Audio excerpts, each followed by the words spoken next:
Hello, everyone, and welcome back to the Finger Guns Podcast with Tony, Dave, and James. I am your fucking exhausted boy Jimmy, and I'm here with I'm a sick boy, Big T, Tony B. hell yeah, and Dave, want to get my hand on that Cyclops cheese, Baldwin. Cyclops cheese. Cyclops I cheese. want some Cyclops cheese up in this motherfucker. Absolutely. I feel like Tony feel better. I mean, it's sheep's milk cheese, so it's got to be pretty good. But it was made by a Cyclops. Yeah, so he just doesn't have depth perception. Doesn't mean that his cheese would be bad. That we know of. You guys see when Grok or AI made a better version of that scene with the Cyclops, and it was the Cyclops had two eyes. Oh my God! What a chode! They're like, see, AI could make a better scene, and the first thing it does is give the Cyclops two eyes. Completely defeats the purpose, man. Right over the head of AI. Speaking of going over the head, and fuck, I don't even know what the segue is, but we got a bunch of movies to talk about. So let us get right into it.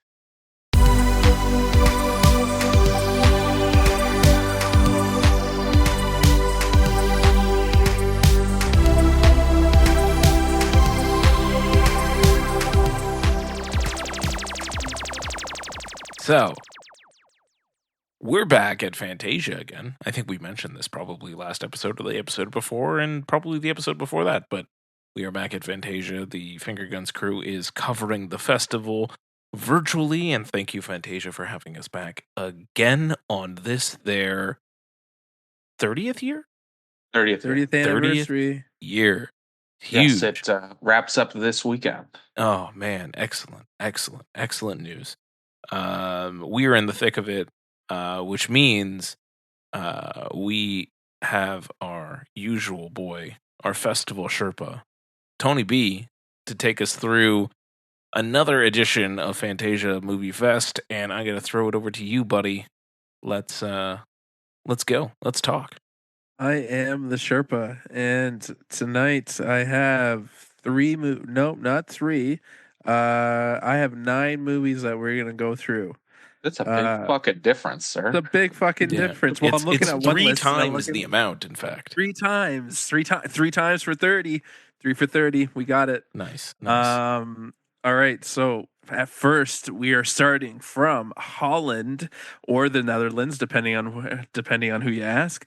I have a movie called After School. Ooh. All right. Tell me about After School, Tom. Is a screwball comedy. It is about a guy named Edwin who dreams and has aspirations of being vice principal at his school, but unfortunately, no one really takes him seriously. And he has his own YouTube channel of stupidity that kids just catch him doing. Huh. And the headmaster doesn't really like this, so he gets passed up for it. And the headmaster gives him an opportunity, but he has to change everything around. So he befriends let's say a very foul-mouthed gym teacher, a no-nonsense gym teacher.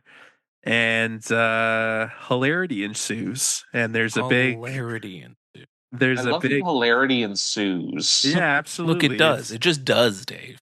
But this movie, hilarity actually ensues because there's a blackmail subplot between one of the kids that he blackmails the 2 teachers, and shit gets weird. Huh. All right. I'm gonna say 2 words to you guys: Dick Olympics.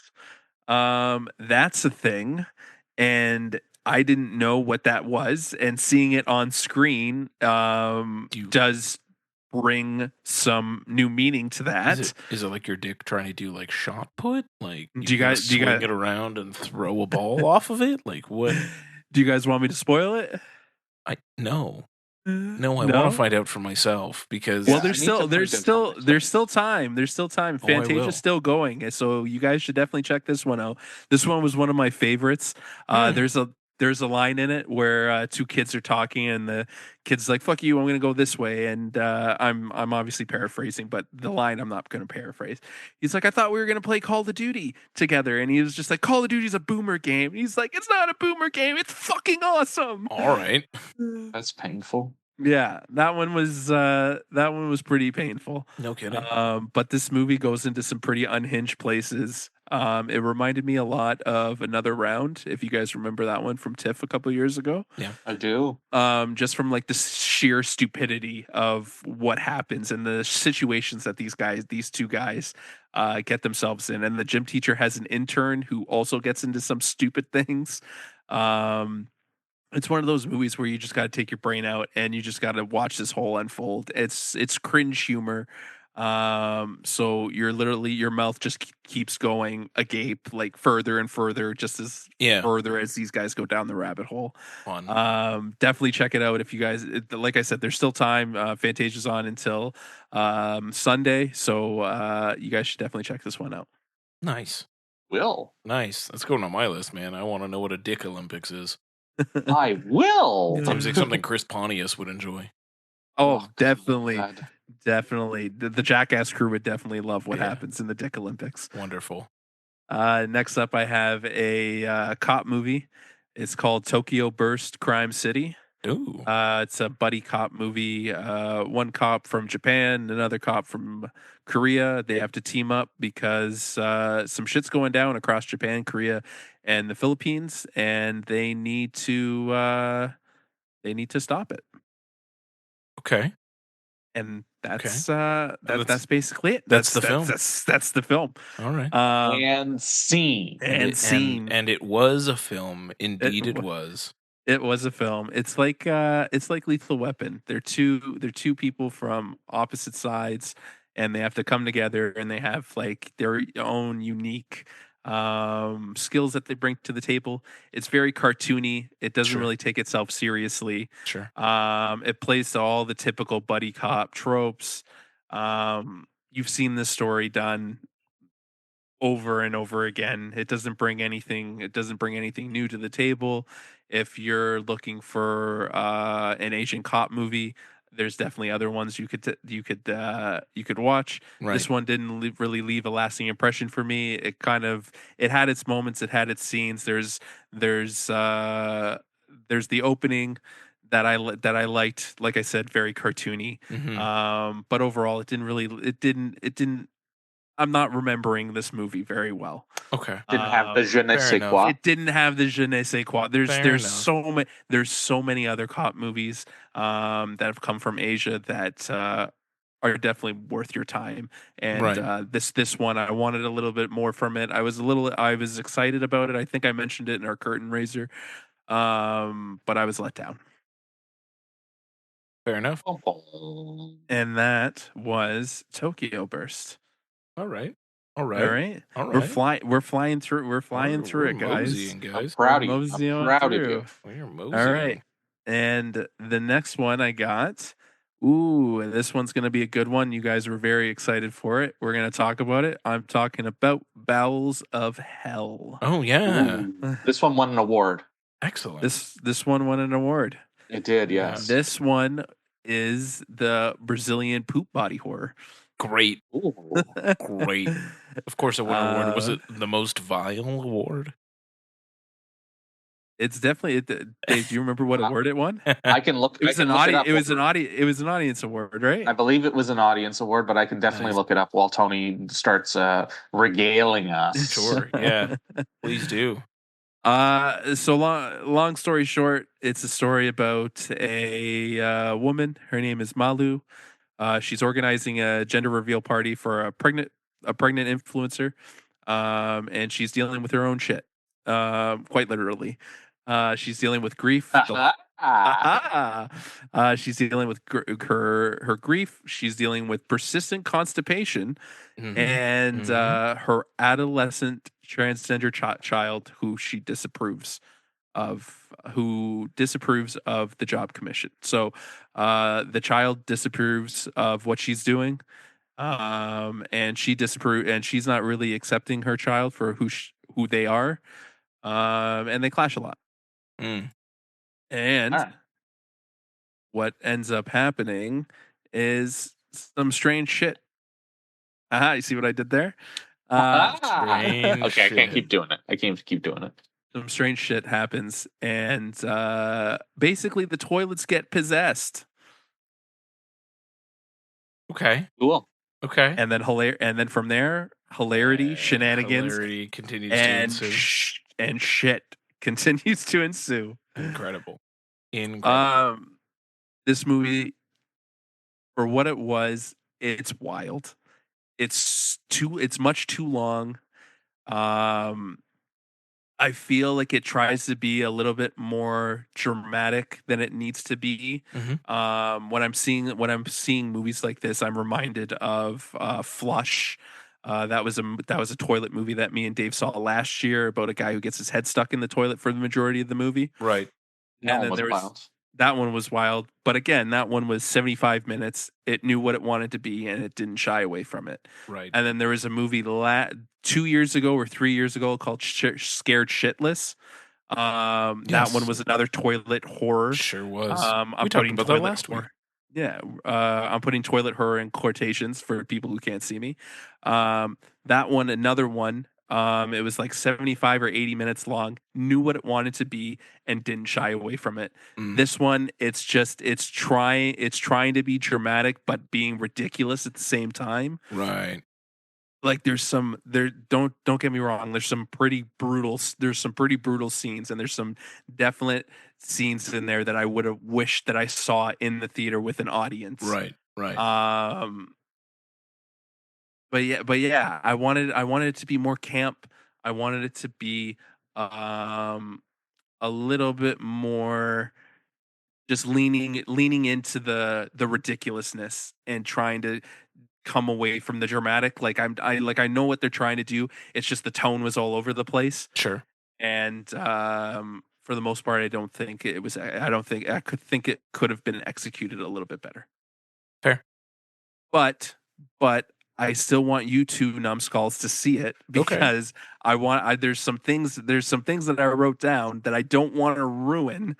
But I want you guys to see it. There's a demonic cat that does some pretty fucked up things. There's a medium that can read your fortune with hey Dave, if you shit in your pants, she can read your fortune from your shit stained gotchis.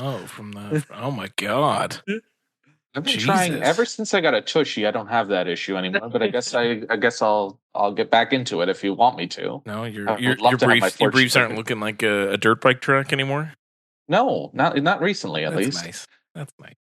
And another thing, it took too long to get going. Like there was the opening bit. The credit sequence was absolutely like trippy as balls. Like it was so like I need to shout out to the credit sequence because I loved the credit sequence. It took too long to get going. Like it was like probably around like the half an hour, 35, 40-minute mark when shit started to go sideways.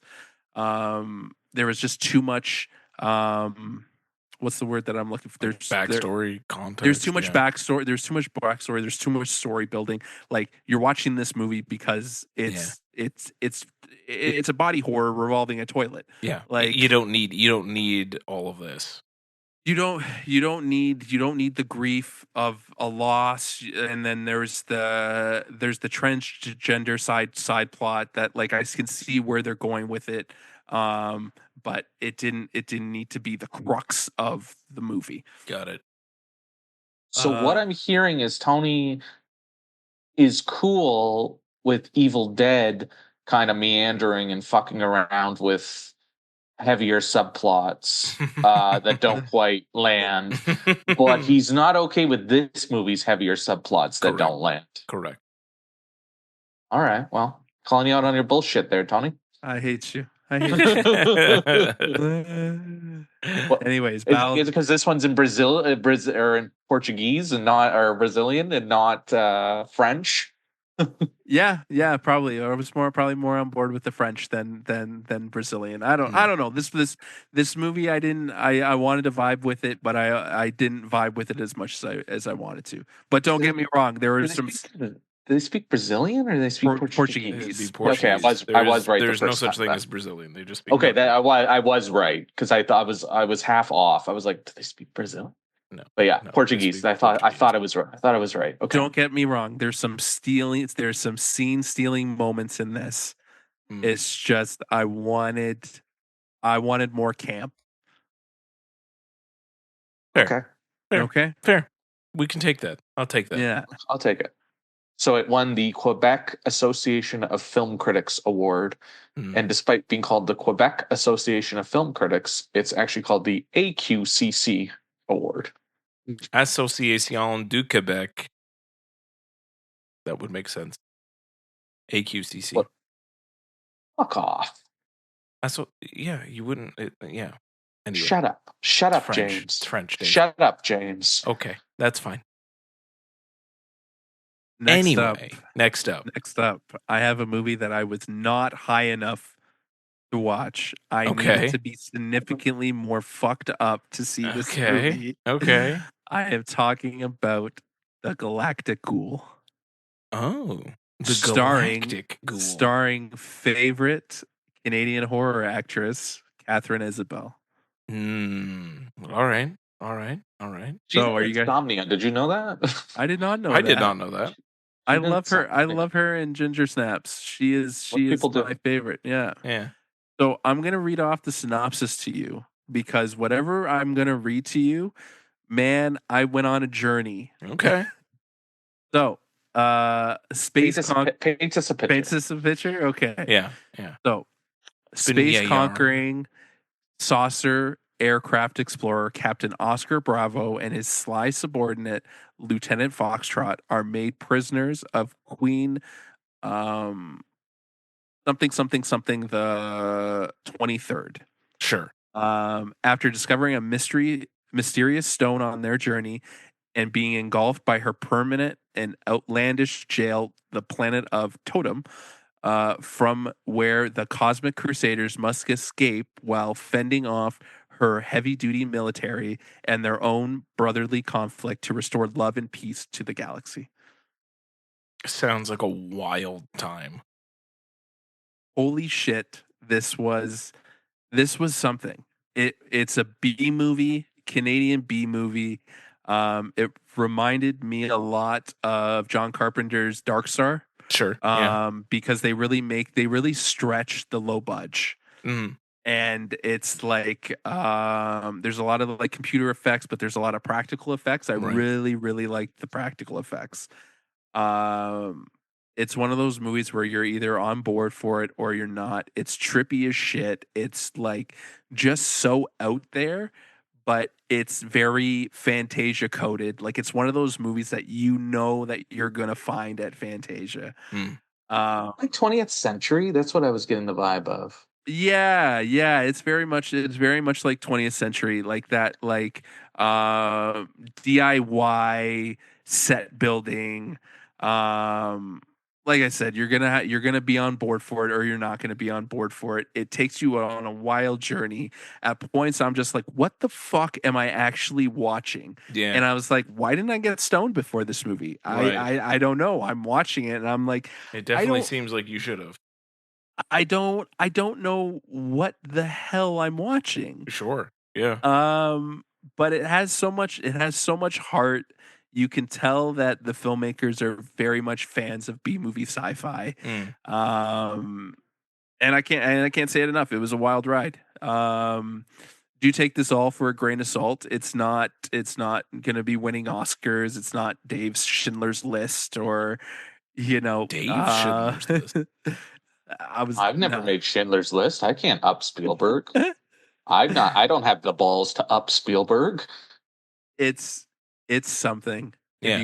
If you guys have time, I would try to sneak this one in. Okay. Do a little rip before or take a gummy. Okay. Or just sit back. I can vibe with that. It's a vibe. It's a very much a vibe movie, and Catherine Isabel is having a fucking blast. Incredible. It sounds whack. I'm in. Yeah. So next up, we're going to be switching gears a little bit, and we're going to be looking at a kids movie. Oh, a all right. kids movie, a veritable kids kid movie from. I want to say it is from Latvia. Okay. Oh, they don't usually do kids movies, apparently. Yeah. Oh wait, they had Flow, wait, but then Flow. Yeah, they did but Flow. then Son of Dog or Dog of God or whatever. Yeah, Oh, yeah. God, Well, that Dog of was God. yeah. That was a fun year of watching Flow, and I'm like, oh, another Latvian animated film. That'll be great. No, no, it was not. So this one is called Born in the Jungle. Okay. It is about a 9-year-old girl named Elizabeth who is in charge of looking after her little brother Leo in the jungle in Venezuela. Okay. Only little brother Leo has a mind of its own and goes on a journey of his own. And she has to go and find him. Oh, in the jungles of Venezuela. In the jungles of Venezuela. And they end up reuniting and running into poachers. And they need to set off to rescue a mystical furry animal from captivity. Oh, so a little Jungle Book-esque. Little Jungle Book-esque. I loved this movie for its animation. Its animation is very like storybook-esque. Like if you pick up like any of the children's books that we reread as children, that's the kind of animation that it is, hand drawn, like very, very bright and vibrant colors. Got it. I like this because she's at a boarding school, and it opens with her at the boarding school waiting for. She's at the front. All the kids are like waiting for their parents to pick them up, and everything. And all the cars are coming by, and then her mom comes down in like a crop duster plane. Because their family lives in the jungle, and she was just like, "Are you kidding me, Mom? You had to come with the plane?" And she was just like, "Why? What's wrong with the plane?" The plane. Yeah. It's a very simple premise. It's simple, it's light, it's fluffy. We've seen this story being played out millions of different times. It's comfort food. And I enjoyed it for the most part. It's like I said, it's not going to be winning any awards or anything like that, but it was sweet, innocent, and it just put a smile on my face. Nice. That was Born in the Jungle. Nice. And then, before I get you guys in the I get you guys in the game, I just want. I was going to say, I've been listening to Tony drone on and on and on, and we haven't gotten either of us into the game yet. Man, I'm not been droning. Have I been droning? I've been trying to make this fun. I'm kidding. You're great. Don't even kidding. fret. I'm being a dick. I'm losing my voice the more I get into this. I want to close off my experience at Fantasia with another animated movie called You Animal. Okay. Interesting. And this is a Filipino, I think. Yes. Yes, it is a Filipino raunchy sex comedy. Okay. About a cat and a love triangle between her and two dogs. Okay. And that's the movie. And scene. All right. Love it. I love it. So this cat, she's a sales lady. She has they say a mongrel janitor boyfriend, and while she's on the sales floor, she runs into a very successful business dog who takes a bit of a liking to her, and hilarity ensues from there. All right. It's this you guys will love this. It's 73 minutes. And it's very much you get in and you get out. It was very jarring because it was in Tagalog. Is that am I saying that language properly? Tagalog. Yeah. Tagalog. Yep. And it was in English, and it would swap between the two. And the business dog would be talking English at one moment, and then he'd be Right. speaking in a different language the next moment, and it was like very very jarring. And it was just like, can you put it in one, because there's no reason for the English. Right. They haven't said that he's like he's this or that. All they know is he's a businessman in the city. Yeah. And I thought that was very jarring. I wish business dog. Mm. And I'm just gonna spoil it for you guys. There's a sex scene between the cat and the dog. Oh, that's fun. And yeah, at one point I was like, what the hell am I watching? Sure. Interspecies erotica. Yeah, interspecies erotica. Lovely. This one is from the Fantasia retro section. This is my first time dabbling in like the retro section. Mhm. This one premiered at Fantasia in 2021 and it came back. I'm gonna be real honest with you guys. I wanted more from this, and I was not. It was not quite my tempo. Not quite what you were expecting to dive into. I don't even know what I was expecting. Right. But it definitely I was left wanting a little bit more. Sure. And so Tony did get his fill of interspecies erotica. That's what I'm hearing. It was just stupid. Like, it was absurd. It was just some kind of ridiculous, but I was not, again, one of those movies that you're either on board or you're not on board. Right. And unfortunately I was off. I was not on board for it. And that was You Animal. Wonderful. Right. So let's get you boys into the game. Yes, let's. And James, why don't you tell us about Attack on Paradise? Oh, I would love to, and I can give Tony a little bit of a break on his voice. So we're going back to Europe. We're going to Holland. This is a Dutch film. Can I just interject? We're recording this. We usually record. This is Sausage Made talk, but we usually record all in the same room. But today we're recording separately, virtually. Yeah. To go with the theme of recording virtually on virtual. To go with the theme of Fantasia Virtual. Yeah, gotcha. But since Tony isn't talking now, he muted himself and he is coughing and sneezing his brains out. Yeah. And it's kind of amusing to see James being like, this one's from Holland, and Tony's just like dying in the corner on my screen. It is kind of nice because I don't have to actually like stop recording and then have to cut that out. Tony can just sit there and sneeze and cough all he wants. It's great.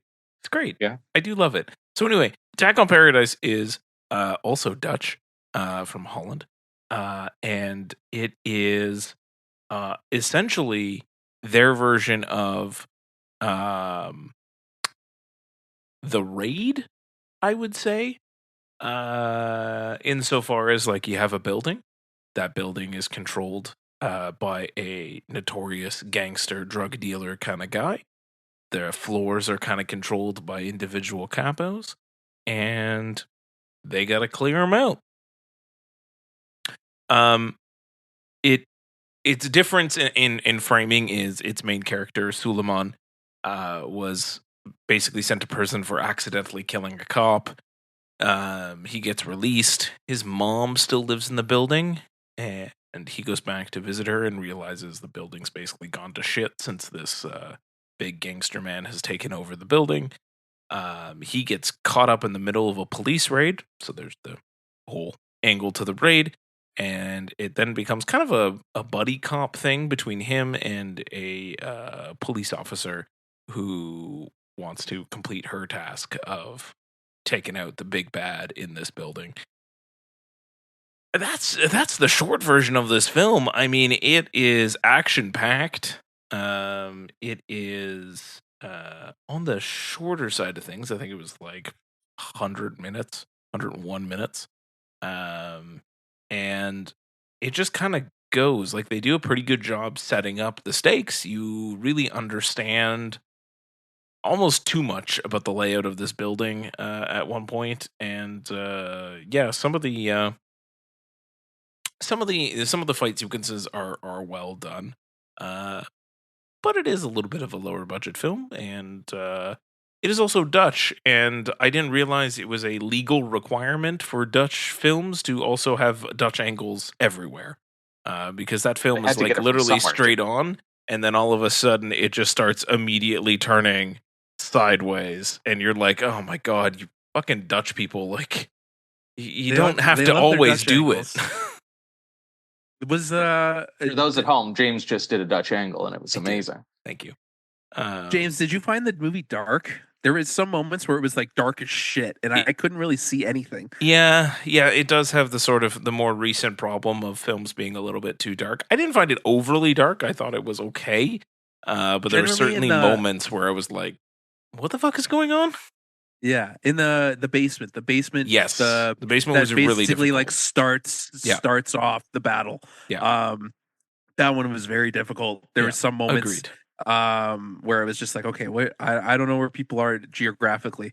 Yeah. One of the things that I would say about it is the muzzle flashes and the blood squibs Yeah. looked like I did it in After Effects. Yes. Yeah, they were not very Uh, good. they This were is not- this they is were where I was trying to be kind by just saying it's low budget.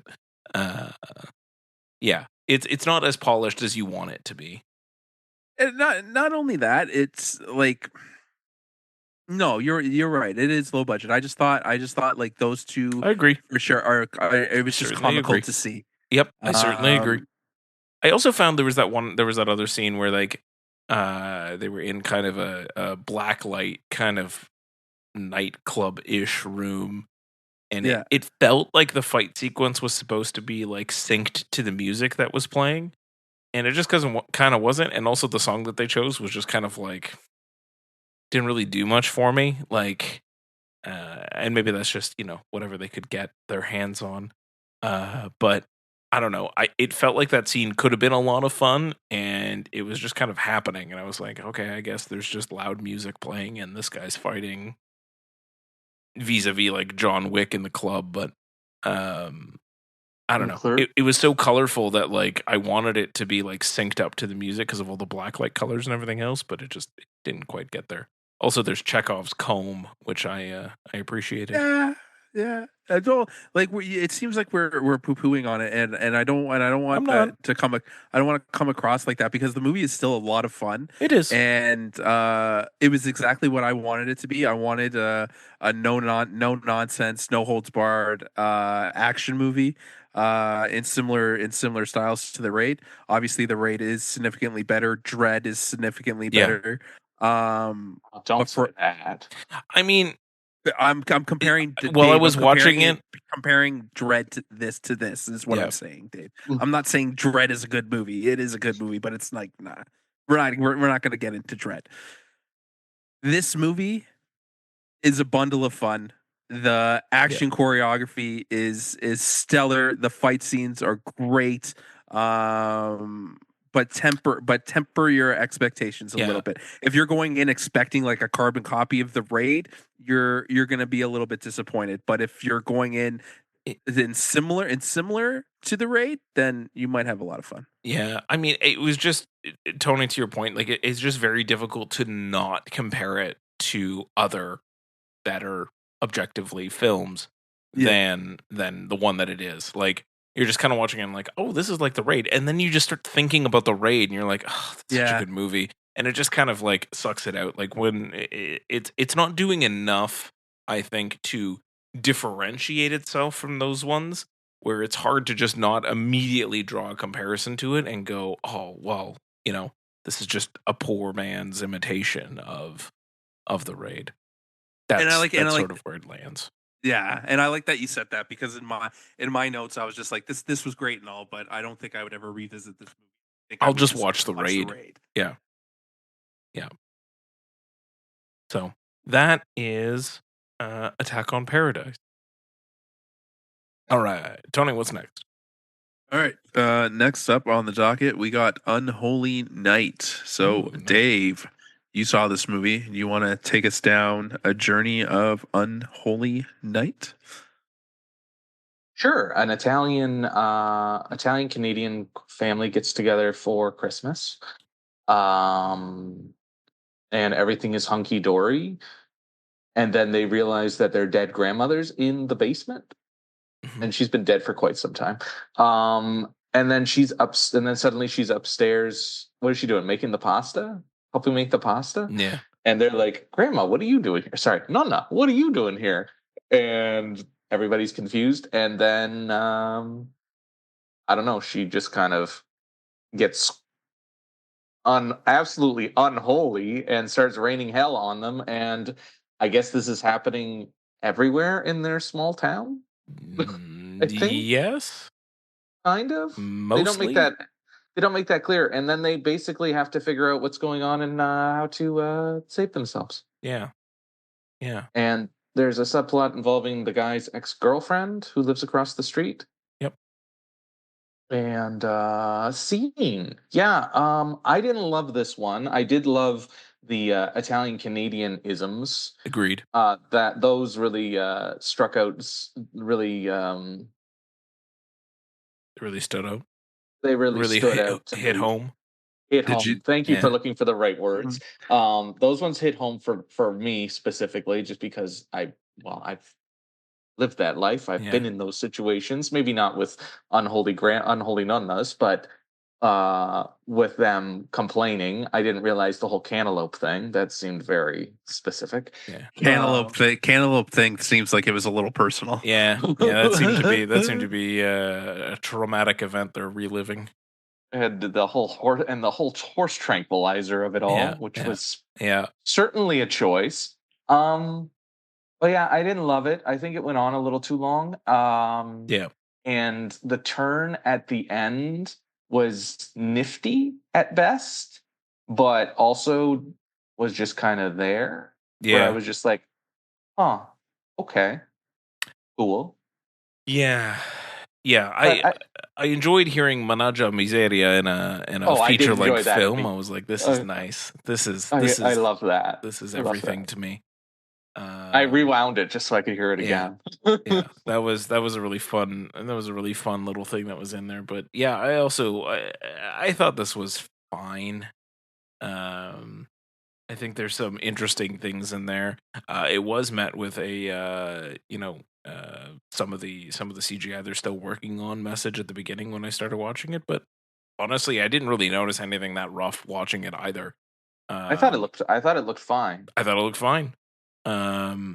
So to that point, like I was going to say, like some of the effects and some of the practical work looked pretty good. So for I liked a lot of what they did. In progress version. Yep. I thought it looked fine. I'm sure it looks even better. I liked a lot of what they did. I liked some of the camera trickery that they pulled off to make some of the things feel more violent than perhaps they were able to shoot it as. So, no notes there, but yes, it goes on a little bit too long. I also didn't love the very end of this, where like the several years later thing. I was like, oh yeah, that was some kind of dumb. Yeah. This didn't need to be here. You didn't need to do this weird kind of like going for hokey comedy kind of ending. I mean, I wasn't getting the ha-has throughout the movie, so I think the tone was kind of all over the place. Yeah. Like it wanted to be campier than it was. Yeah. It just came off too serious. I felt it wasn't campy enough. It just couldn't land. Yeah. On a tone. It wanted to. Yeah, it didn't land where it wanted to go. Yeah. It was definitely too serious in parts. It definitely needed a little bit more camp. I do appreciate Bon Natale motherfucker. Yeah, that was good. That one made me cheer. The wooden spoon kill also made me cheer. Good. But all that happens like in the beginning of the film, and then you're just kind of like it just keeps going. Yeah, and like it kind of reminded me of Krampus for a little bit, but I wanted more from it. For a movie being surrounded around Italian Christmas, like I wanted more. Yeah, where were the crab leg killed? Yeah, exactly. And like there's definitely more that you could have done there. There's definitely some swings that it took that didn't really land, specifically in the back half of the movie, where it's just like, okay, this is I don't really know where you're going with this. I feel like it was just a missed opportunity. That's a good way to put it. Yeah. I think there's a really good idea in here, and maybe there's a better version of this film that could be made at some point. But like this just it just missed the mark, I think. Yeah, agreed. All right, so that was Unholy Night. Nice. We got one left, and James, let's bring us home. Tell us about You Are the Film. Oof. Yeah. I mean, this one's going to be a little bit difficult to kind of describe, but um a Japanese film wherein uh a a girl who's, trying to, what is she trying to do? Cast a play? She's trying to It's like a she's theater trying to get group. Yeah. she's trying to get the play going. She's trying to Type get a thing. Like play she's writing growing. it. She's a little bit like kind of down on her luck. She goes for a walk. She finds a movie theater. She goes and sits down, and it's for a movie, or she gets an advertisement for a movie, and the movie itself is about a rock star caught up in the middle of like some bad money dealings, and she sits down and watches it, and you start seeing that movie play out. But as that movie plays out, the rock star in it also gets an advertisement to go see a movie about a playwright who's struggling to get her film off the ground, or her play off the ground. And he goes to the movie theater to see that, and they're both watching each other. And then it gets super weird. Because they're both movies are happening simultaneously, but apart, but together, but apart, depending on what's happening. So like one of them leaves and they try to figure out like what's happening in that person's world, and then when they come back they kind of like regale all the details, and then the other person leaves and the same thing, and they regale all the details, and then the movie gets real fucking zany real quick, especially on the theater side. There's a whole meta element to it that gets strange. Yeah. And an alien thing going on. And then it gets sci-fi. Yeah. And then they somehow merge the two films together. It's a lot for a 68-minute film. It's crazy the amount of shit they pack in here. One thing I cannot say about this film is it feels long. It doesn't, because it just isn't, and there's so much going on.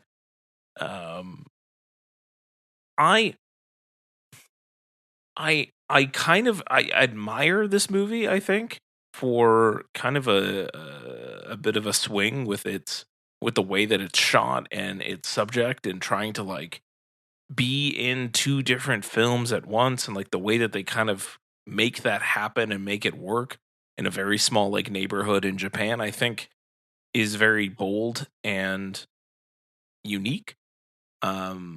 Certainly I could say I don't think I've ever seen a film like this before, and I kind of like that aspect of it, but I also think it was just like so zany and so meta by the end that I was like, I don't even know what the fuck is going on anymore. That's fair. It's the debut, the feature debut, feature directorial debut of Makoto Uda. Yeah. Who also did Beyond the Infinite 2 Minutes and River, which were ones we've talked about before. Yeah. And I thought that those movies felt more personal and more less zany. Well, actually, Infinite 2 Minutes is pretty zany, but it felt like there was a meta-ness to this that kind of got a little out of control and needed to be kind of reined in a little bit. Yeah. And the sci-fi stuff was fine, like whatever, okay, cool. Yeah. It's fine. Yeah. But I like the two lead performances. I thought they were pretty good, and I agree. I like some of the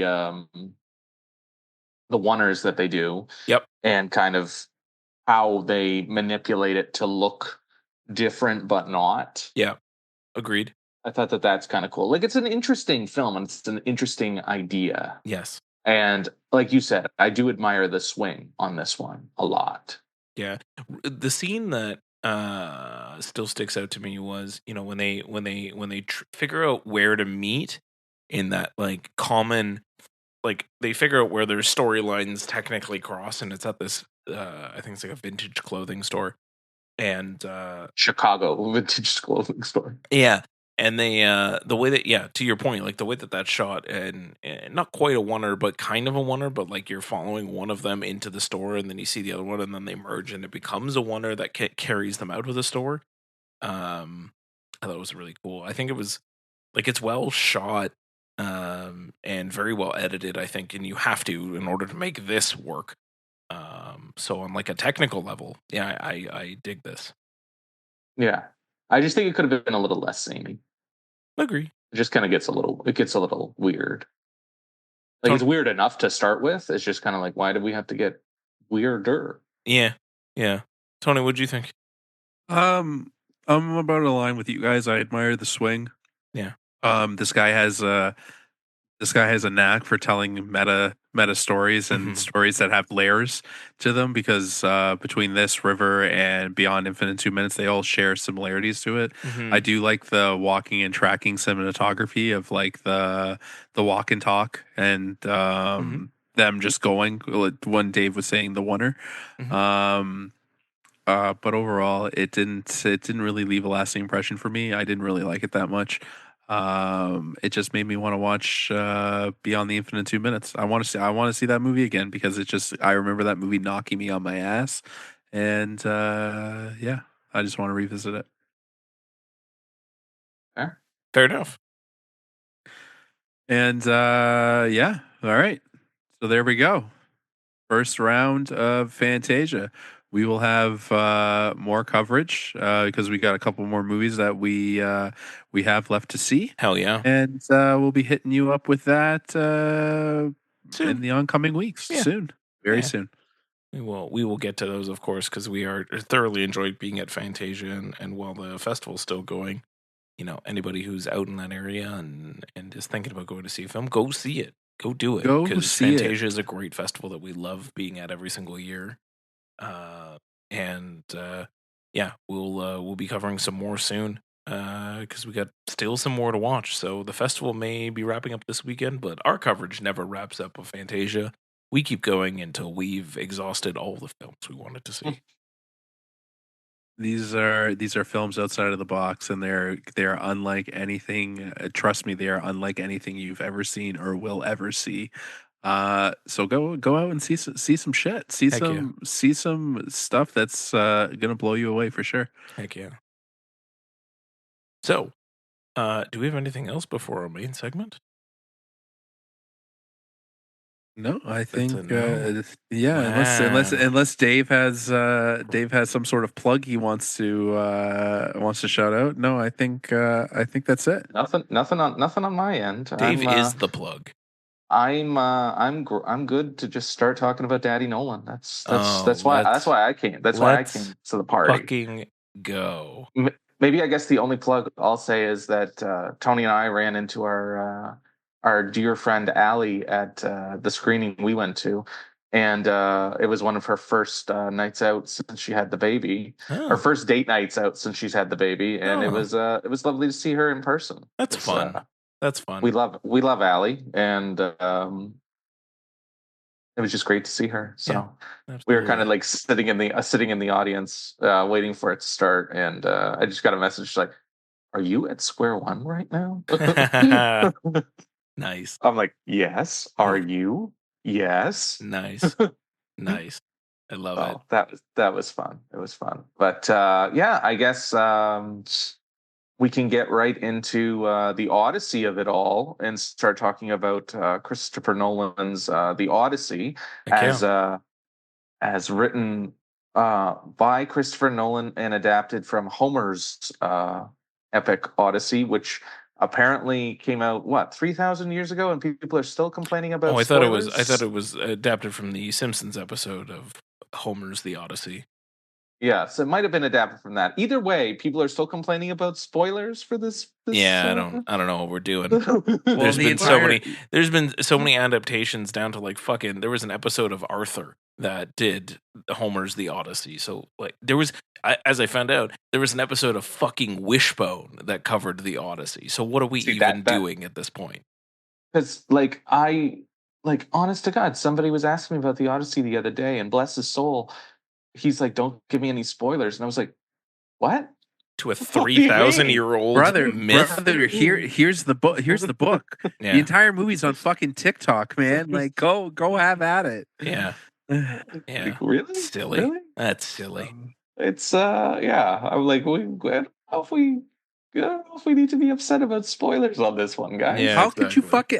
fucking spoil it at this point? I don't know. People are weird, man.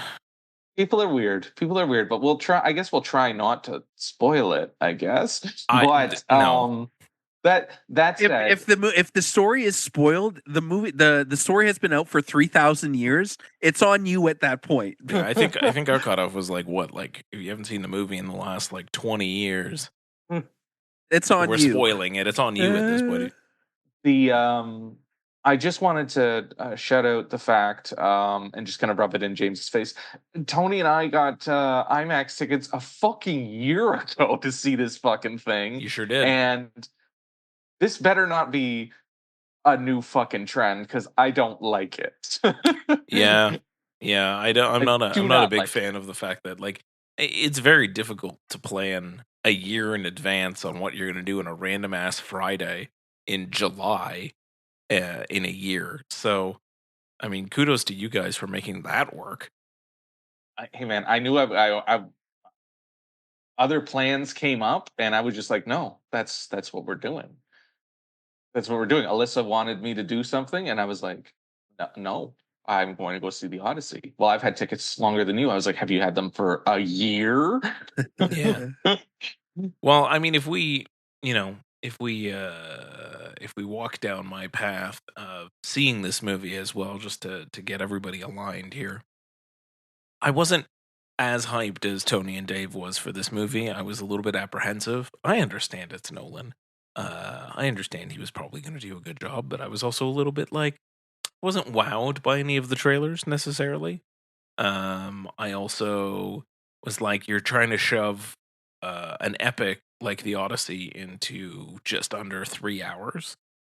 That's a bold choice because it is a very long tale, so you're gonna have to make some concessions. So I didn't end up buying a ticket for that, but I did end up going to see it in AVX on the Thursday night, the opening night anyway, just to be like, you know what, this is what he's gonna get from me. I'm gonna go check it out in AVX, premium format. So, and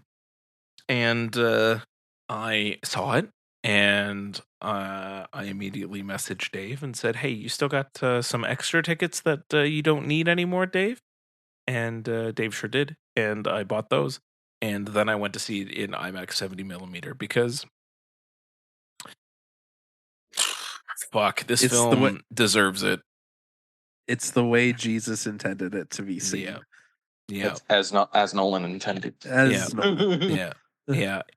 It wasn't like we'll talk about the film a little bit more, but just talking about the different formats since I've now seen it twice in 2 different formats, so I'm following Letterboxd little checkbox thing that you can do where you can select all the different formats you've seen it in. So I've done 2 of them. I'm proud of you. Thank you. It AVX was good. And I will say, in comparison to IMAX 70mm, and again, we'll get into more of this later, but just a comparison thought up front. I actually liked the sound better in AVX than IMAX. At least in the IMAX experience that I had, the sound clipped far too often. Where it was, it's on film. Yes, and it was blowing out the speakers a little bit, which feels weird to be doing in IMAX. But on AVX, it was like crisp. The Atmos was incredible. So like the overhead channels were really coming through, and like the sound design was very, very well done.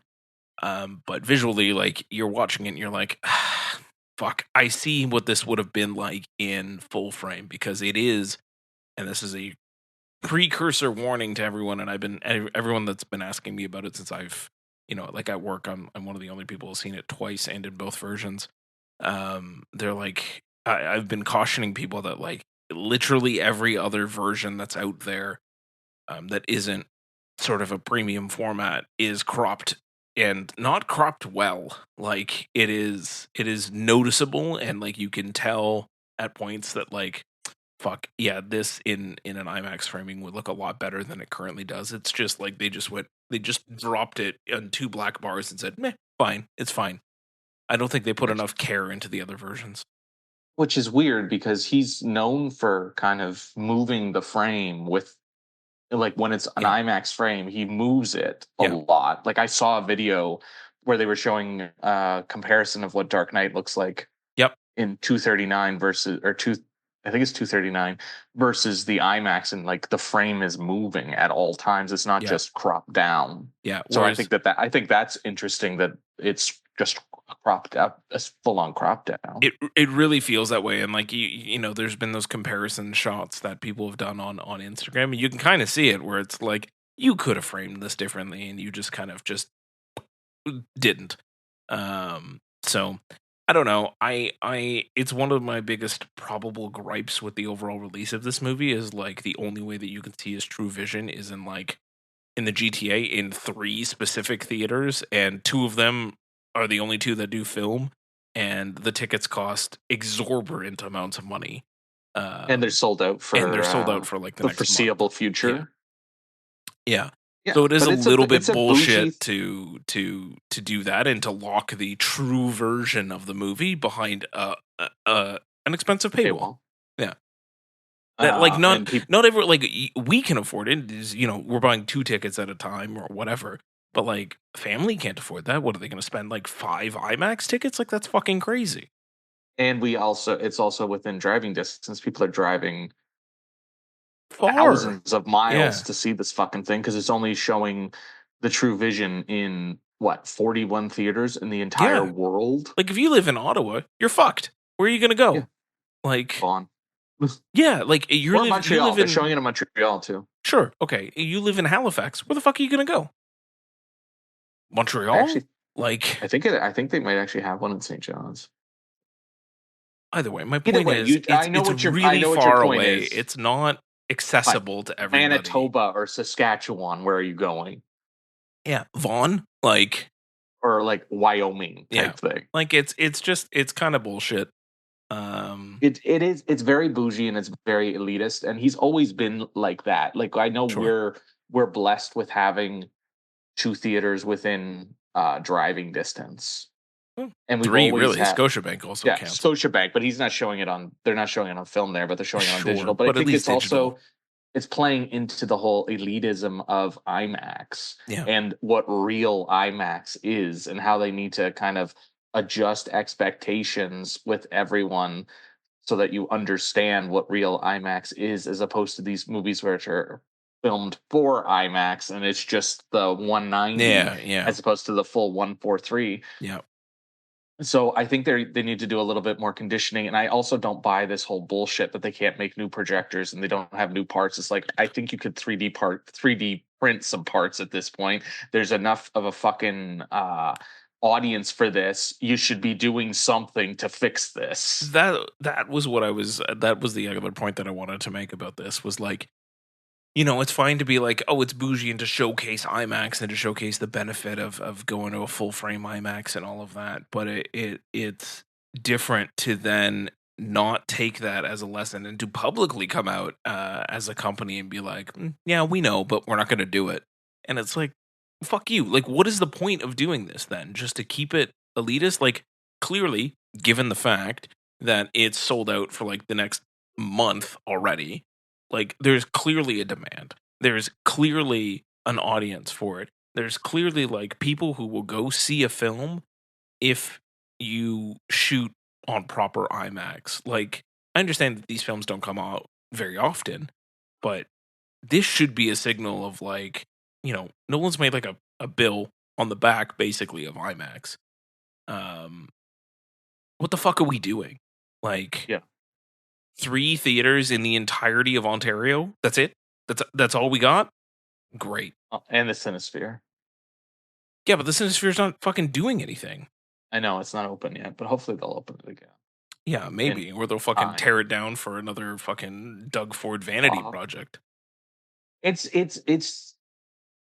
I am I'm a big proponent of IMAX, and I've been like chortling IMAX's balls since we saw Dark Knight that one time, Tony, and it changed my life. Yeah. But it's like I don't know where we go on this, because I know they're trying to sell, and they obviously have they clearly have the fucking thing to be like, this is what IMAX is, guys, and we're making Yeah. a shit ton of money, so come on, come buy us. Yeah. And I'm afraid of who might buy it, but at the same time, it's like they branched out with all the smaller IMAX, the smaller Limax movie things, Yeah. theaters, and they're not quite right. And then they only have a small number of these, and they all get sold out. And then you can't run like I know some places are running the projector all fucking night, but you can't do that Yeah. because it's overloading the projectors. And there's definitely reports all over Reddit of fucking projectors going down and then them being like, sorry, we can't show it on film, we're just going to show it on digital, and people are coming in fucking miles away to Yeah. see it, and you're like, like, JK, you can't see it on film. Yeah. That's fucking shitty. Yeah. And they can't get a replacement because it's sold out, so Yeah. you're fucked. You went all this way, to your example of Ottawa. Mhm. You drove all the way from Ottawa to Vaughan, and then you find out when you get there, oh yeah, it's not working today, and we don't have a replacement for you. Yeah. Like showing it in digital is not the replacement. You're just gonna get people asking for refunds because they came to see it on film. I agree.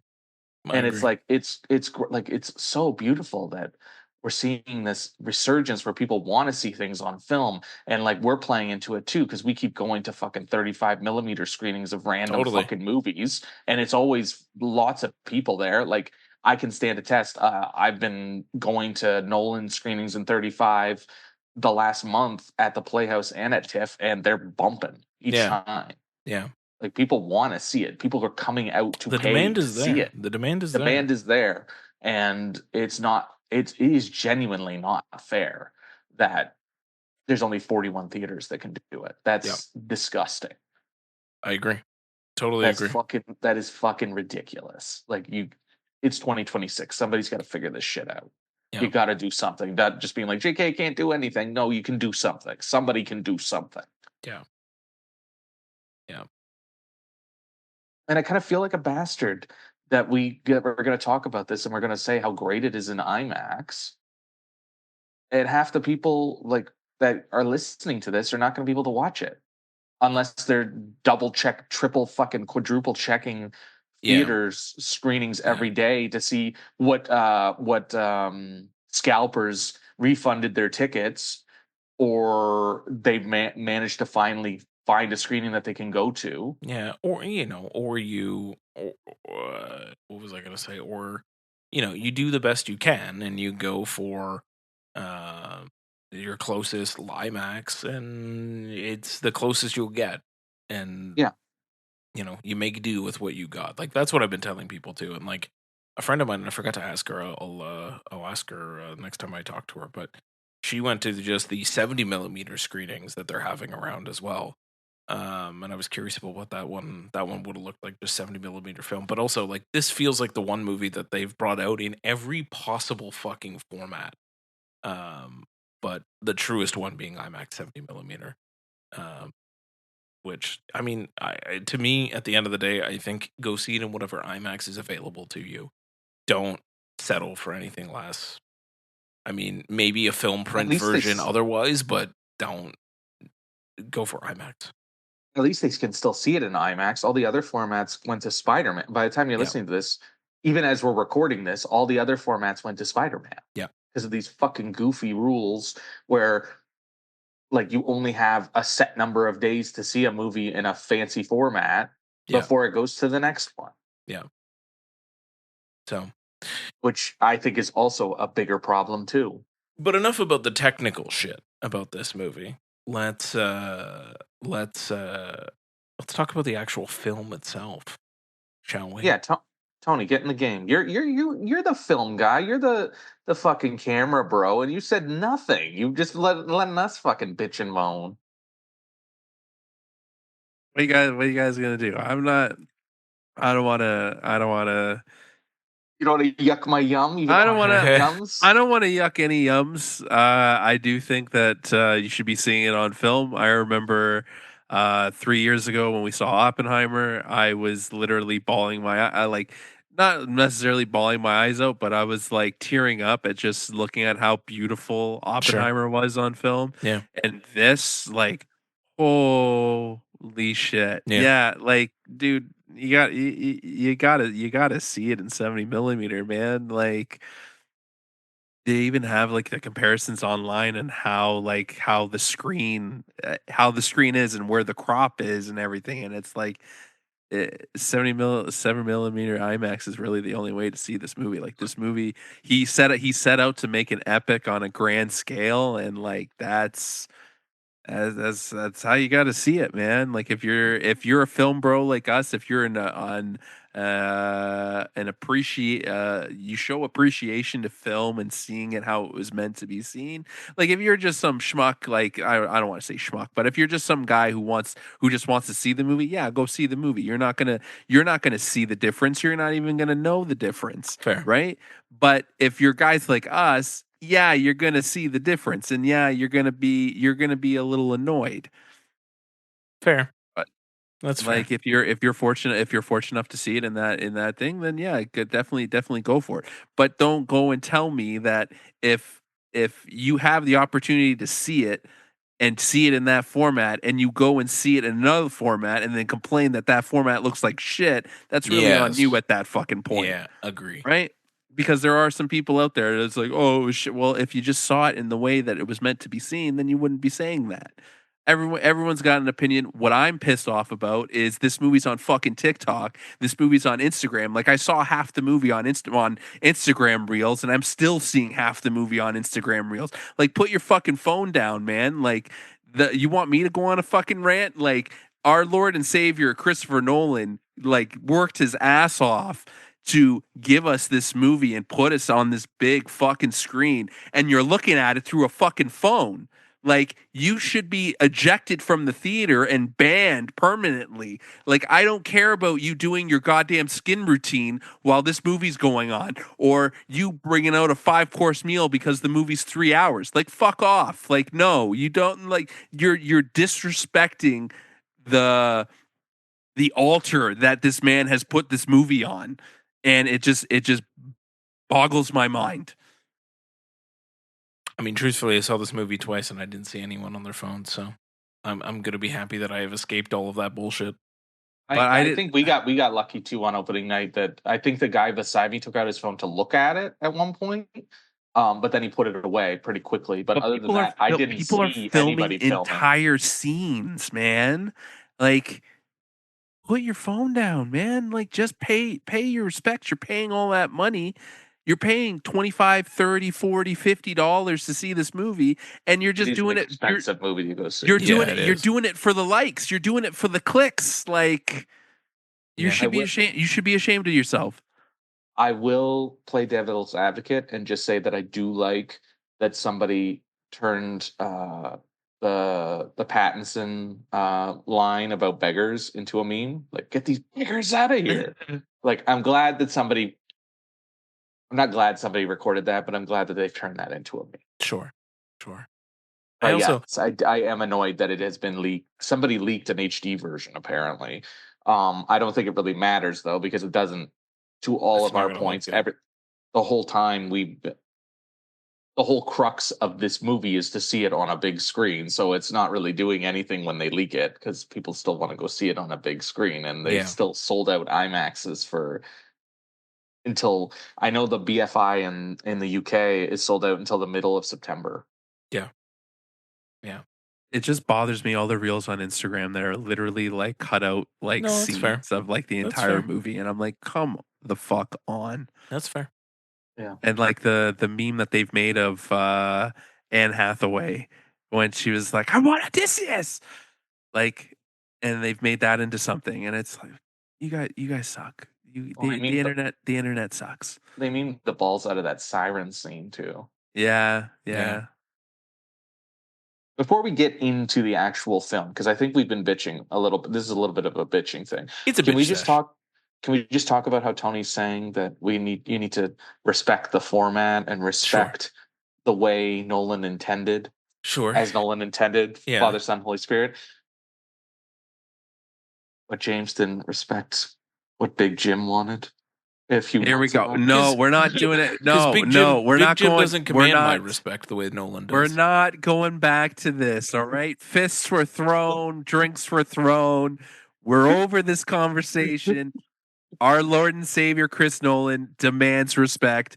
Big Jim, yeah, we're not going to get into this. Yeah. Okay, In James. the pantheon of directors, Big Jim is not on my pantheon.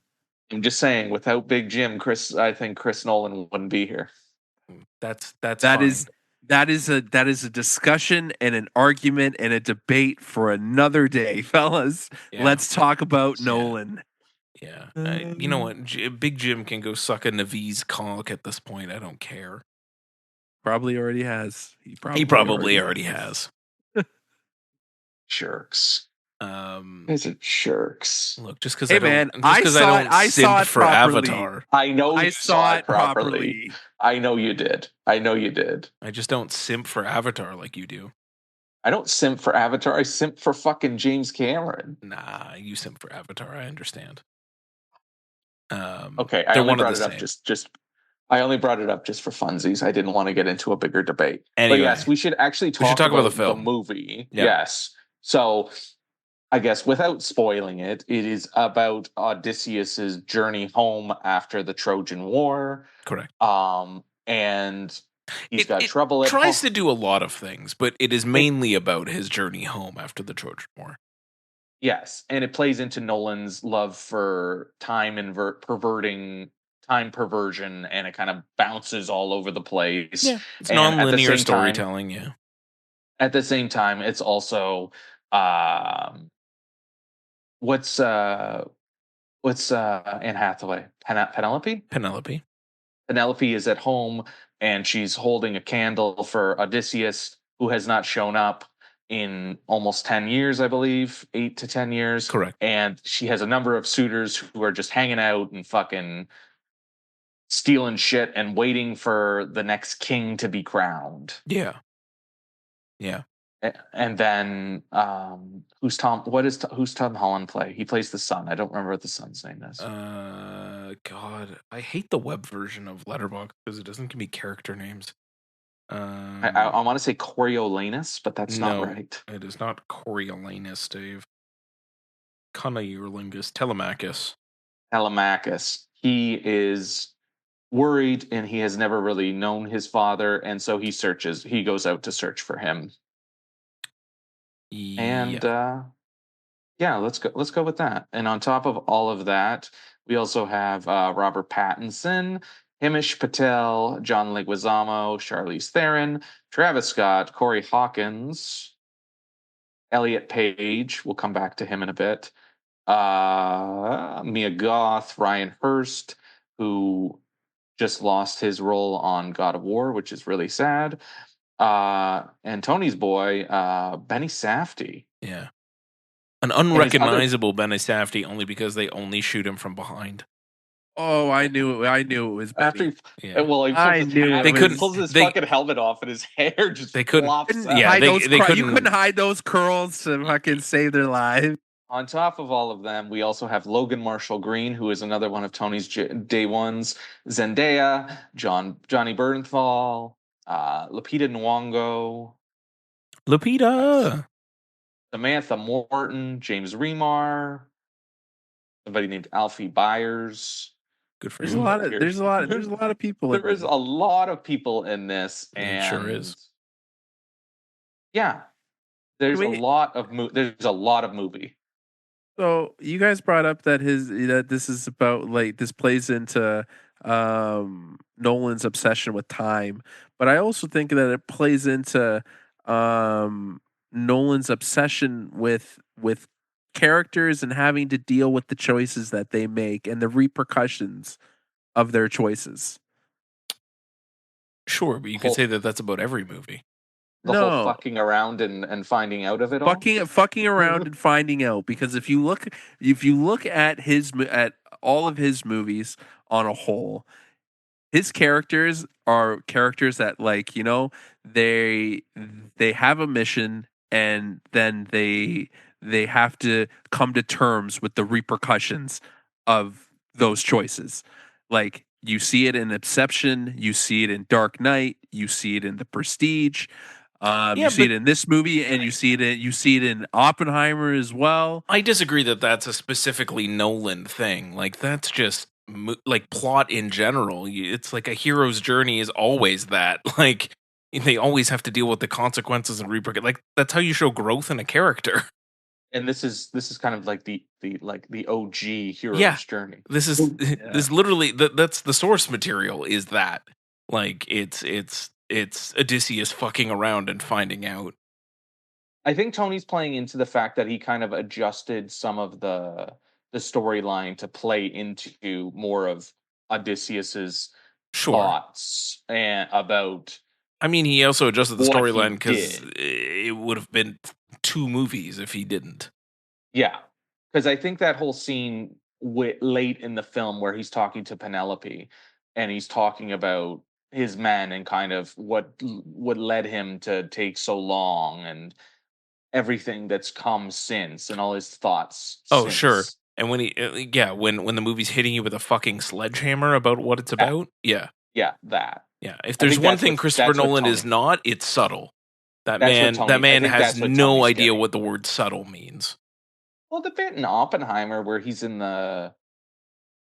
comes into the stadium or no, it's like the courtroom, like it's an auditorium. The auditorium. And they're all cheering. Yes, and he's just kind of sitting there with his thoughts like, oh fuck. Yeah. Like that there's a little bit of subtlety to that. But that might also be because Cillian Murphy.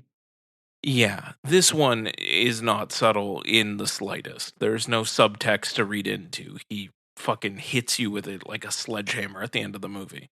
There's literally nothing. Like if you walk away from this movie and don't understand, that's what Tony's getting at, though. Sure.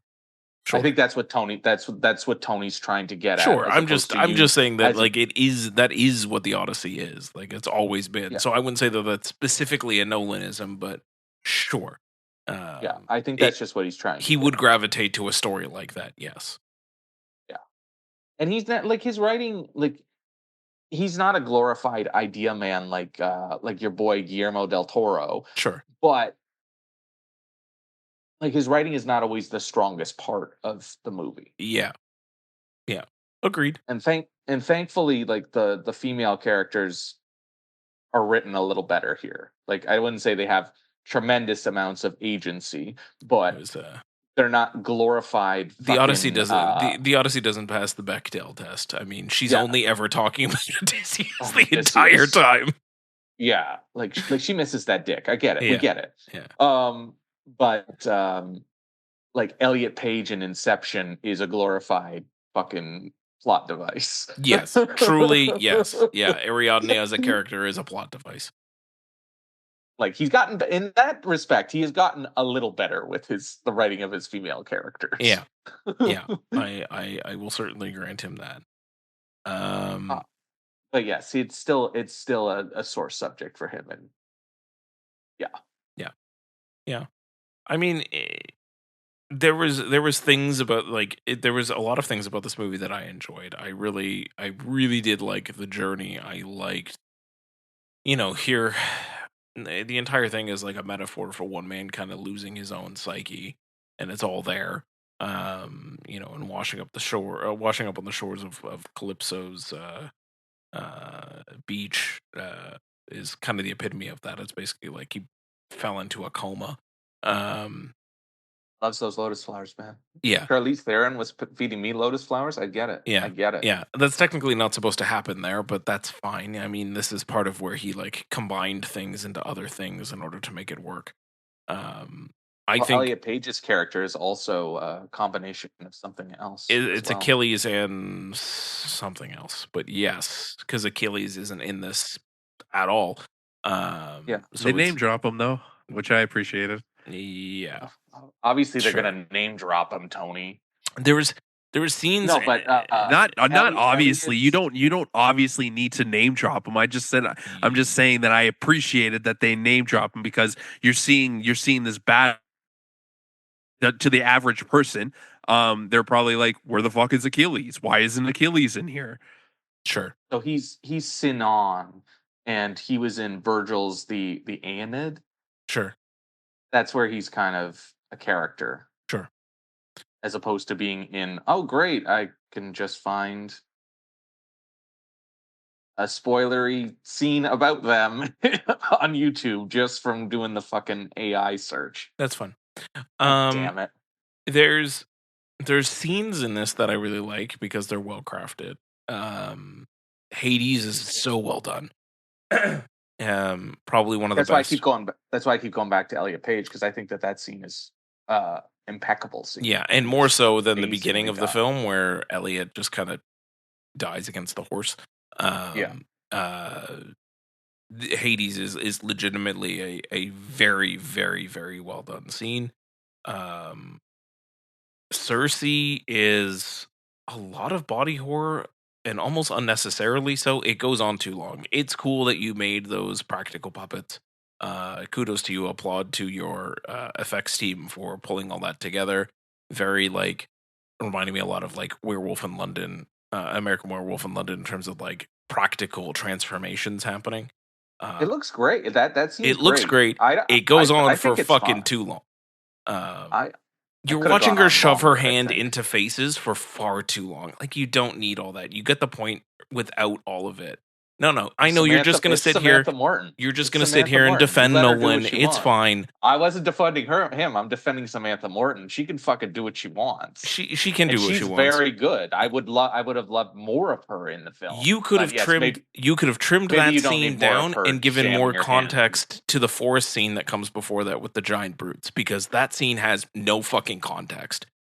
They just that's fair. Show up and you're just like, what the fuck is happening? It's a big part of the marketing too. Is that whole scene, and it's just kind of over. What the fuck is it? A flash. Yeah. What the fuck is it? What's happening? No one knows. No one tells you anything about it. I think it also speaks to what you're saying. With he has a lot to get through in this short amount of time, and he has to do it as proficiently as he can. Sure. The one scene I thought looked like garbage was it the rock? Was it the rock monster thing? Yeah, that looked like straight out of Cloverfield. Yeah, that took me out. Where I was like, everything. The CG looks like shit. Yeah, everything else looks great in this, and the CG blends and everything, and you're doing a lot of practical work, and you like somehow you cast a real life Cyclops to play the Cyclops. Yeah, but. But why does this thing here? What the hell is this? Like, it is a part of the story, and it does happen, and it is important, but it feels like it was like they overlooked it because of how fast it has to happen. Like, there isn't a lot devoted to it, even in general. Like, it literally is. He's given the choice. He's told, can either everyone dies or 6 of you die. And the rock monster thing kind of eats 6 people. But it felt like they were just like, well, there's nothing else that we can do about it, so we'll just cheap out on it. And it's like, yeah, but it looks like shit. It just looked odd. It was very odd. It took me out of the movie. Yeah. Where I was like, what is this? Yeah. Why is this here? It didn't improve in between AVX and 70. It looked like shit in both. I noticed that as well. But like, so there's like really good scenes in this. I also think John Leguizamo is probably his best performance. I'm getting on the Oscar train right now. Best supporting actor, John Leguizamo, for sure. Yeah. Not the Pest? Come on. No. I particularly liked him in Spawn, to be honest with you, as the clown, but sure, that's just me. Sure. I know everybody's freaking out about him throwing the dog over the cliff, and it's like, he's not throwing a real dog over the cliff, guys. Yeah.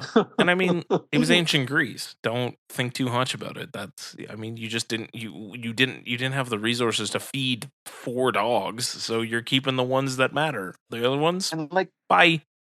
Like 300, they throwing babies over. Yeah, I was literally about to say, like, they're hucking babies off a cliff in 300, but we're getting upset about the dogs. Like, exactly. Yeah. I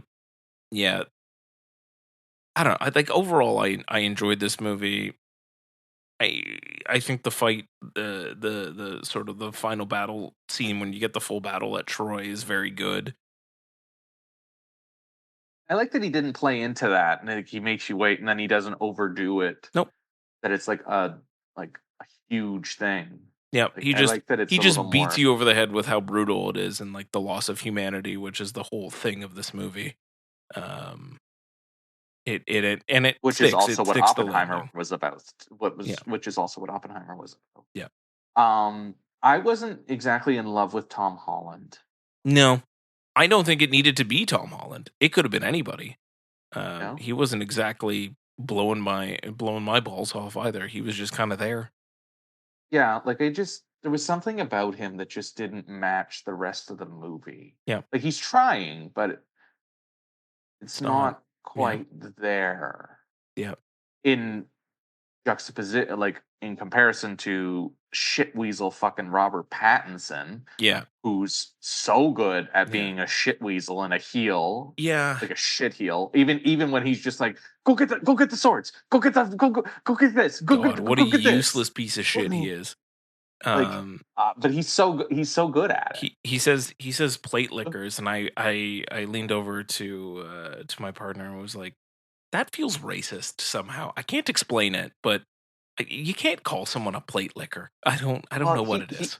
Like when he says beggars, like Yeah. like it's a hard R beggars.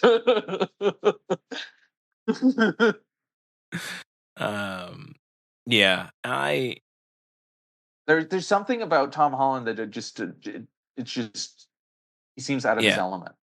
Yeah.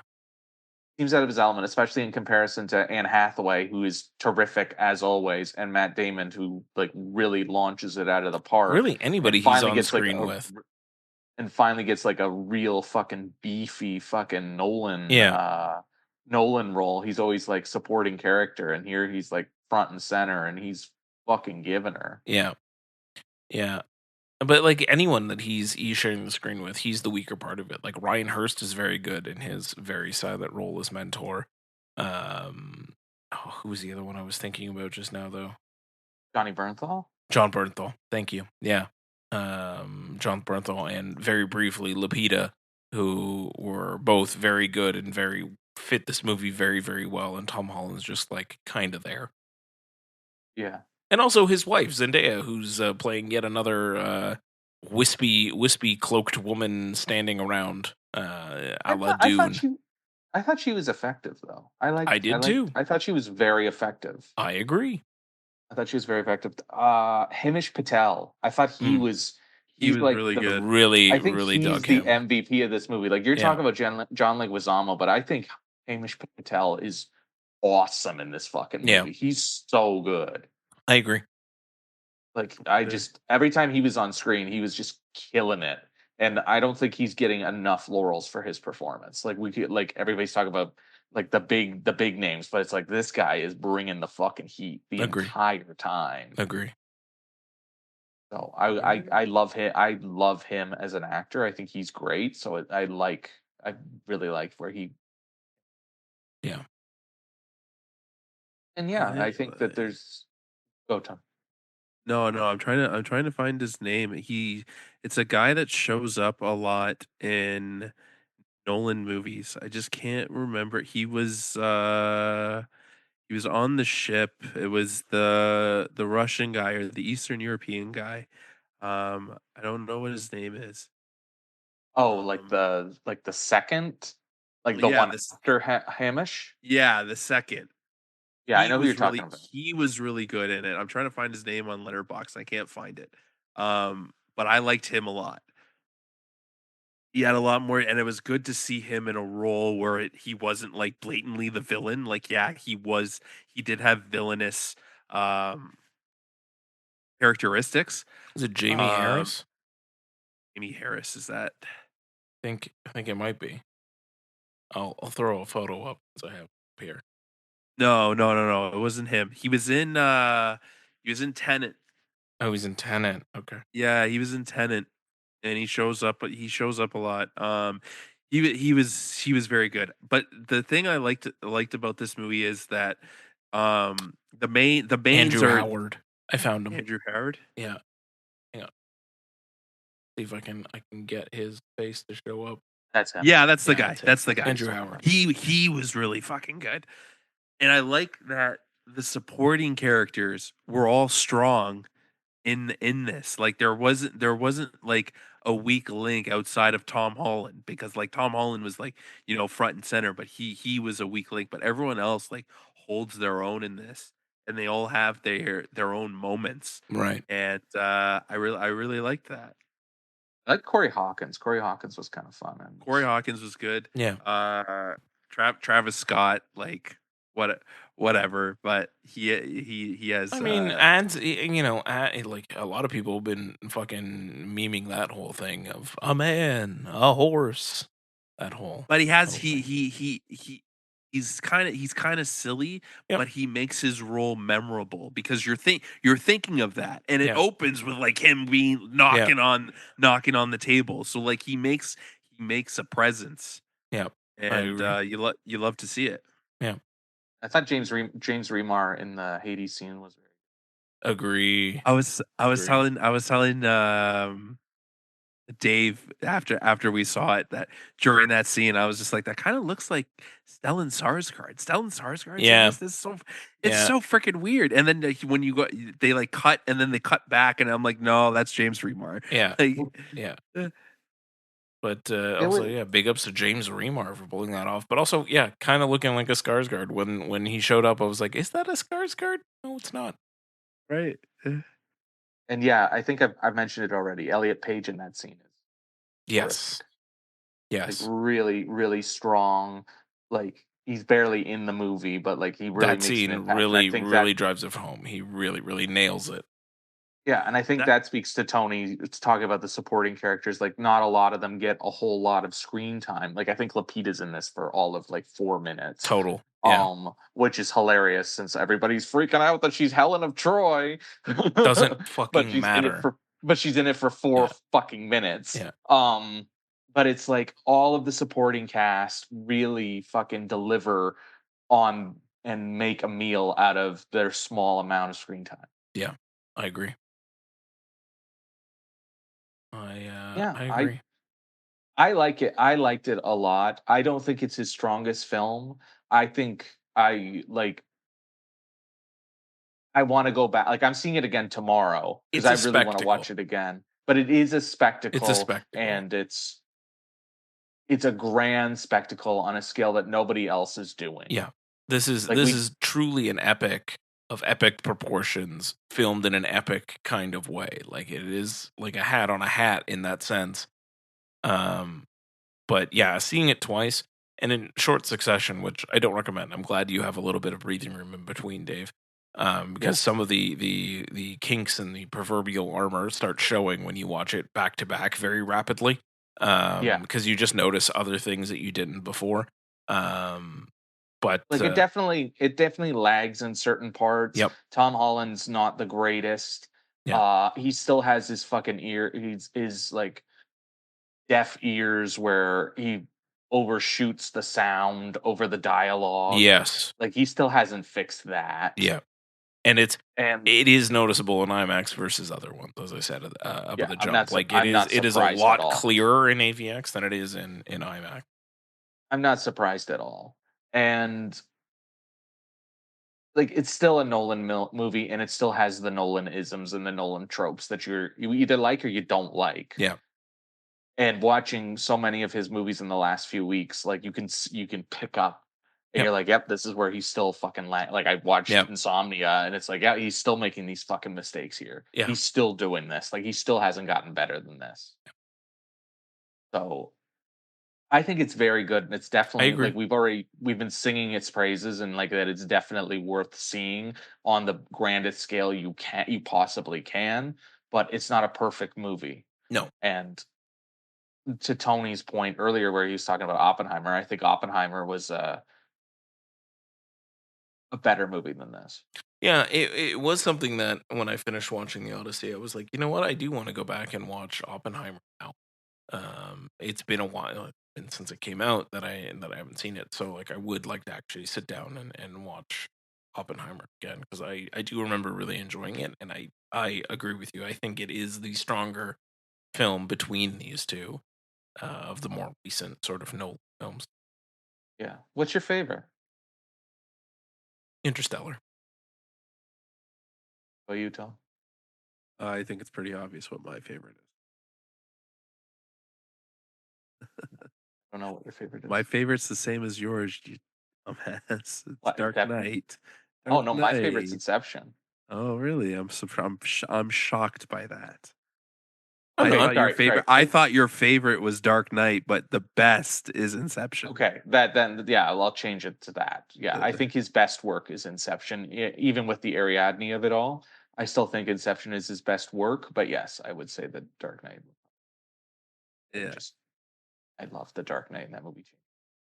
Dark Knight is the best, and Nah. I'm on the Interstellar train the whole way. I did a list, and I think I have Interstellar closer to the bottom. That's insane. Yeah, I don't know. It just didn't. When I saw it again, I liked it a little more, but I've always been kind of iffy on Interstellar. Nah. No.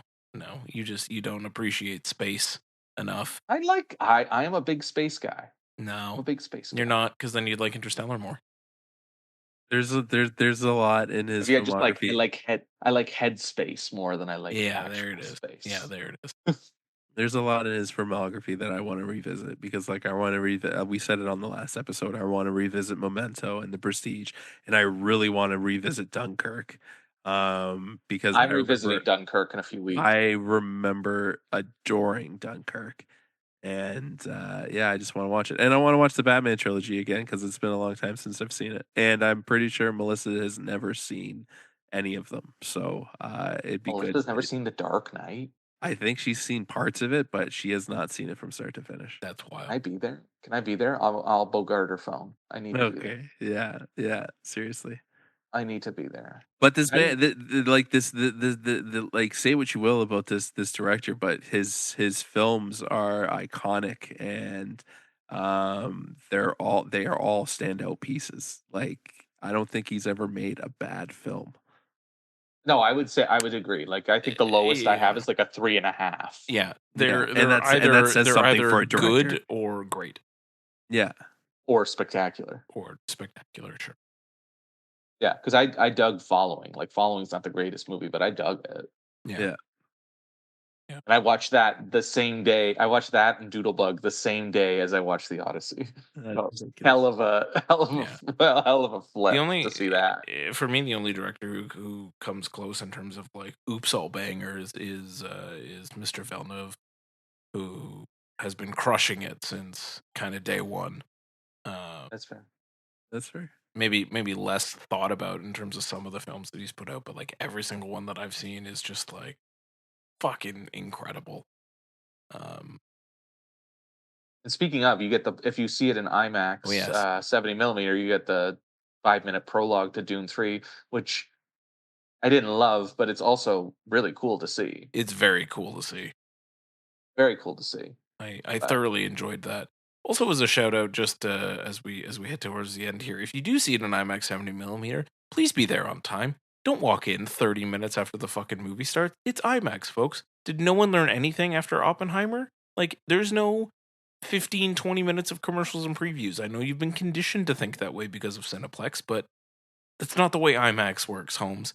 Get there on time because that's when it fucking starts. IMAX film. If it's on film. If it's not on film, there's still trailers in front of it. Yeah.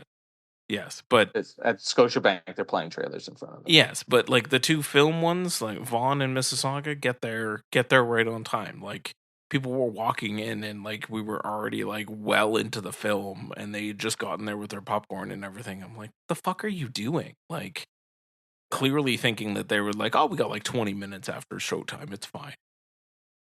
Yeah. But I enjoyed the Dune opening for what it was. It's just an opening, an action sequence. It looks pretty. I'm intrigued to see the rest of it. I'm intrigued to see the rest of it, but it needed a wow moment. Like when I saw the Nolan prologues, there was always a wow moment. I didn't get like a wow. Sure. The Dune trailer, but I still like seeing it. Yeah, I dug it. I'm in. I'm sold. I'm happy that Dune gets all the IMAX screens over fucking Doomsday. I just hope they open more IMAX 70 millimeter screens.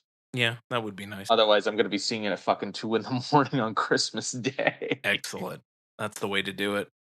As Villeneuve intended. Yes. Yeah. That's what he'll be doing at 2 in the morning on Christmas Day. I'm sure he will. He'll see you there. He'll sit right beside you. It'll be you and Denis Villeneuve in the theater. Like, this man. I'm good with him. I'm good with it. I talked to him before. He seems like a cool guy. I would like to talk to him. What? Dave? Sometimes. That's fine. Anyway, to wrap up the Odyssey a little bit, I think I don't think I need to go around the table and say whether we think you should see it or not. I think that's a pretty resounding yes. And also, to Tony's point, apparently, just walk into traffic if you're not going to go see it in 70mm IMAX. So, to see it on a big IMAX screen, whatever IMAX screen you can get your hands on, preferably IMAX 70mm. But I don't think you need to walk into traffic, but like Tony thinks. But and I'm saying that in case you don't realize it's not me, it's not Tony speaking. But like, it's the Hunger Games getting those tickets right now. It's worth it, but don't kill yourself trying to get those tickets. Yeah. And I think that's it then for the Odyssey. And you two motherfuckers didn't kill yourselves getting those tickets anyway. I got them for Thanks, you. Dave. You're the best. Thanks. I was pretty apprehensive when I saw that prologue, and I was like, and I saw like the fall of Troy, and I was like, I just saw this movie. What the fuck do you mean? Yeah. I was, and then I saw the trailers, and I wasn't really wowed by it. But seeing it in 70mm opening night with you, Dave, yeah, that was worth it. Yeah, totally. Yep. So, in conclusion to all of this, that just about does it on our Fantasia Odyssey sort of double feature. Tony, you want to close us out since you opened us up with Fantasia? Yeah, and I just wanted to let you all know that I will be taking a brief break from the podcast. This will be my last episode for a while. I'm just going to be focusing on other things, but I will be back, so don't fright. I'm leaving this in the capable hands of James and Dave, and I know that they will do great things, and I can't wait to see what they have in store for y'all. But yeah, I am signing off for temporarily, but I will be back. Thanks, Tone. I can tell you it's going to be a whole lot less 2 in the morning. Fucking yeah. Unless we start putting some call out to some fill in replacements for Tony, and say the one requirement they have is they have to watch something random on Tubi at 2 in the morning. Listen, I am the wild card of the podcast. I think I've made that perfectly clear over the last 5 years that I am the wild card. So I'm looking forward to how you top me. Yeah, we'll see what we can do. Similar to when Dave was off, I think we made some good episodes there. So I think Dave and I can hold down the fort while you're on leave. But until then, I shall remain Jimmy, and for one final time, I'm joined with Thick Boy, Big T, Tony B. Yeah, and I'll continue to be joined by Dave. Really needs some of that Cyclops cheese, Baldwin. And we'll be back. We'll be back in your ear holes real soon.